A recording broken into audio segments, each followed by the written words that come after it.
Roibo. Surnommé thé rouge pour la couleur qu'il dégage lors son infusion, le roibo pousse exclusivement en Afrique du Sud et possède des vertus et des propriétés bénéfiques pour la santé, notamment en matière de lutte contre les allergies, les troubles du sommeil, l'eczéma ou encore les troubles gastro-intestinaux. Forme et préparation, infusion, décoction, application. Propriétés médicinales du roibo. Utilisation interne. Soulage les troubles gastro-intestinaux, coliques, troubles digestifs. Favorise le sommeil en luttant contre les insomnies. Effet antioxydant, lutte contre le stress oxydatif, le cancer, les maladies dégénératives, le vieillissement cérébral, les risques cardiovasculaires. Utilisation externe. Effet antioxydant, allergie cutanée, eczéma, érythème fessier. Indications thérapeutiques usuelles. Le roibo est indiqué pour traiter les problèmes de digestion, notamment la diarrhée et les spasmes intestinaux, grâce aux ingrédients actifs et aux flavonoïdes qu'il contient et qui possèdent un effet calmant. Ces mêmes flavonoïdes ont un effet antioxydant grâce à la présence d'aspalatine et d'antioxydants notophagiens rares. Les polyphénols piègent les radicaux libres, ce qui permet de lutter plus efficacement contre le cancer, les risques cardiovasculaires et le vieillissement des cellules. Autres indications thérapeutiques démontrées. Un des composants actifs du roibo, le chrysoériol, agit comme un bronchodilatateur, ce qui permet de réduire la tension artérielle. Ce même composant soulage également les personnes soumises à des spasmes. En buvant de façon régulière des infusions à base de roibo, on stimule la production de cytochrome P450, ce qui facilite la métabolisation des allergènes. Cette plante médicinale est aussi indiquée pour protéger les globules rouges et le foie, tout en restaurant les capacités immunitaires. En application directe, intégré au sein de produits de protection solaire et de lotion après soleil, le roibo protège la peau contre les effets néfastes de l'exposition aux rayons UV.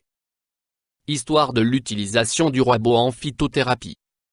Le roibo est un arbuste qui ne pousse qu'en Afrique du Sud, dans les montagnes de Söderberg, à 200 km au nord de la ville du Capital. En infusion, les populations autochtones utilisent de façon avérée les feuilles et la tige de cette plante depuis 3 siècles. La sud-africaine Annette Gitron découvre la première vertu de cette boisson rougeâtre au goût fruité et sucré, en 1969, en soulageant les coliques de son bébé. La décennie suivante permet de découvrir comment traiter par le roibo les allergies cutanées. La culture du roibo a tenté de se développer sur d'autres territoires, sans réussite probante. Boisson nationale, cette plante s'exporte désormais vers de nombreux pays comme l'Allemagne, le Japon, la France, la Chine, l'Angleterre, la Corée du Sud, le Canada, l'Australie, etc. Description botanique du roibo. Le roibo est un buisson rougeâtre qui pousse exclusivement en Afrique du Sud, sur un sol pauvre et acide et sous un climat chaud. Il fait partie de la même famille que les acacias et présente de fines feuilles en forme d'aiguille liées de façon étroite aux ramifications. On utilise essentiellement les parties aériennes que sont les branches, les feuilles et la tige. La récolte a lieu 1 an et demi après la pousse et s'effectue entre les mois de janvier et de mars. Une même plante peut vivre entre 5 et 10 ans. Après la récolte, s'ensuivent les étapes de fermentation et de séchage.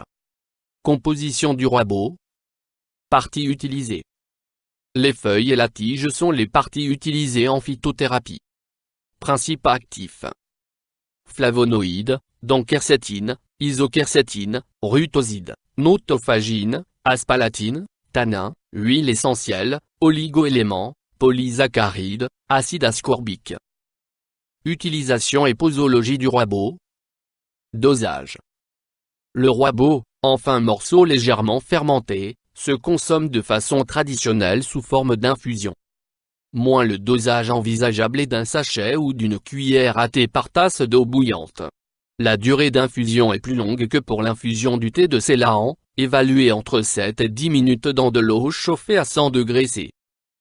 La couleur rouge-brun qui en résulte correspond à sa dénomination populaire de thé rouge, même si le roibo ne contient pas de théine. Cette infusion peut être consommée chaude ou froide. En Afrique du Sud, Cette boisson nationale peut s'accompagner de lait et de sucre. Dans les pays occidentaux, on ajoute des saveurs fruitées, bergamote, cannelle, orange, amande, etc., ou épicées, épices indiennes, gingembre, etc.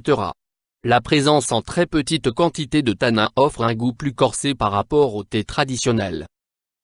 Cette plante médicinale est également utilisée en application pour ses propriétés apaisantes et anti-allergéniques. Riche en zinc, elle peut être un élément de base des écrans solaires et autres lotions après soleil. Précaution d'emploi du roibos.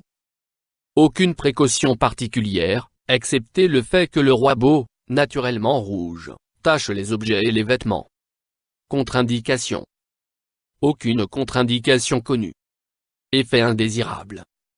Pas d'effet indésirable connu.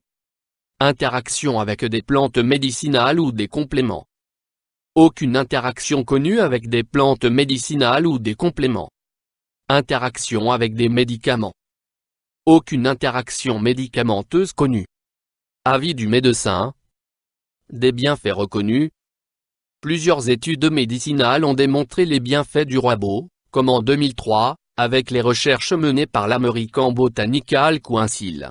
Ces dernières prouvent l'apport de flavonoïdes antioxydants dans la lutte contre le cancer en réduisant les transmissions intercellulaires, observation faite sur les rats. En 2006, un groupe de chercheurs travaillant de concert en Allemagne, au Pakistan et au Canada, a démontré l'effet apaisant du roibos sur les troubles gastro-intestinaux. En 2008, des essais cliniques effectués in vivo sur des cailles nourries aux infusions de roibos ont montré une diminution du processus d'éclatement des globules rouges, processus d'hémolyse. Au Japon, les chercheurs de l'université Showa ont fait le constat que la consommation régulière de roibos améliore le statut allergique du patient en favorisant la métabolisation des allergènes. Avertissement. Comme pour le thé noir, le faible niveau de tanin a tendance à freiner l'absorption du fer présent dans les aliments consommés. Les personnes susceptibles de présenter des carences en fer devront consulter leur médecin afin de savoir si la consommation de roibos peut poser problème dans leur cas. Pour obtenir des résultats intéressants, il est recommandé de boire 6 tasses d'infusion de roibos, réparties tout au long de la journée, notamment si vous pratiquez une activité physique. La recherche sur le roibos. Des recherches sur cette plante médicinale sont conduites dans de nombreux pays. Les effets sur l'être humain restent scientifiquement délicats à prouver, d'autant que l'analyse de 97 échantillons prélevés sur 24 plantations différentes a démontré une grande variabilité de la teneur en aspalatine et en autophagine.